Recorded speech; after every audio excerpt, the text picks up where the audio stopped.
of the biggest mistakes I've made when buying a small business is not calculating the working capital needs before making the offer. So working capital is the cash that you need to run the business day to day. If you don't know about working capital, check out our profile. We've got lots of videos that go about the basics. The reason you want to figure out your working capital needs before you make an offer is that there are certain types of businesses that need a lot of working capital. And of course, there's some businesses that need very little. So let's just say you have a $3 million business that needs $1.5 million of working capital to run the business. Then really you're doing a $4.5 million purchase when you're buying it for $3 million. And that's gonna affect the cash flow calculations of what you're gonna receive after your debt payments.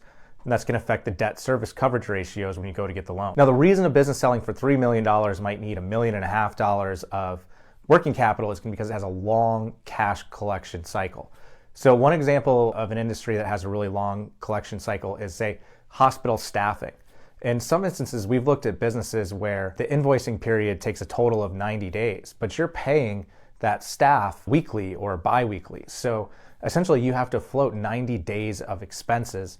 And I'd say that's the industry where we most commonly see the really big working capital need. And then a big reason why you want to take this into account before making the offer is, let's say for this business, it makes $1 million of EBITDA per year. And so you have $1 million of EBITDA and we're going to buy the business for $3 million. 3 times cash flow for $1 million business is a great deal.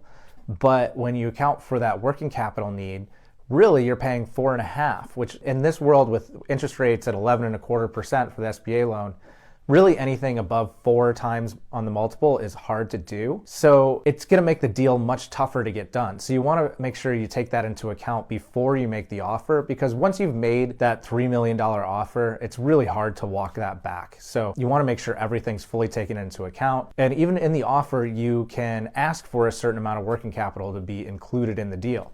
In the larger sales space, working capital is automatically included because technically it is an asset of the business. You're buying the business assets. But in the small business space, let's say 4 million sales price and below, even up 5 or below, sellers typically don't expect the working capital to be included in the sale. So it's really important to make sure you take all this into account before making your offer.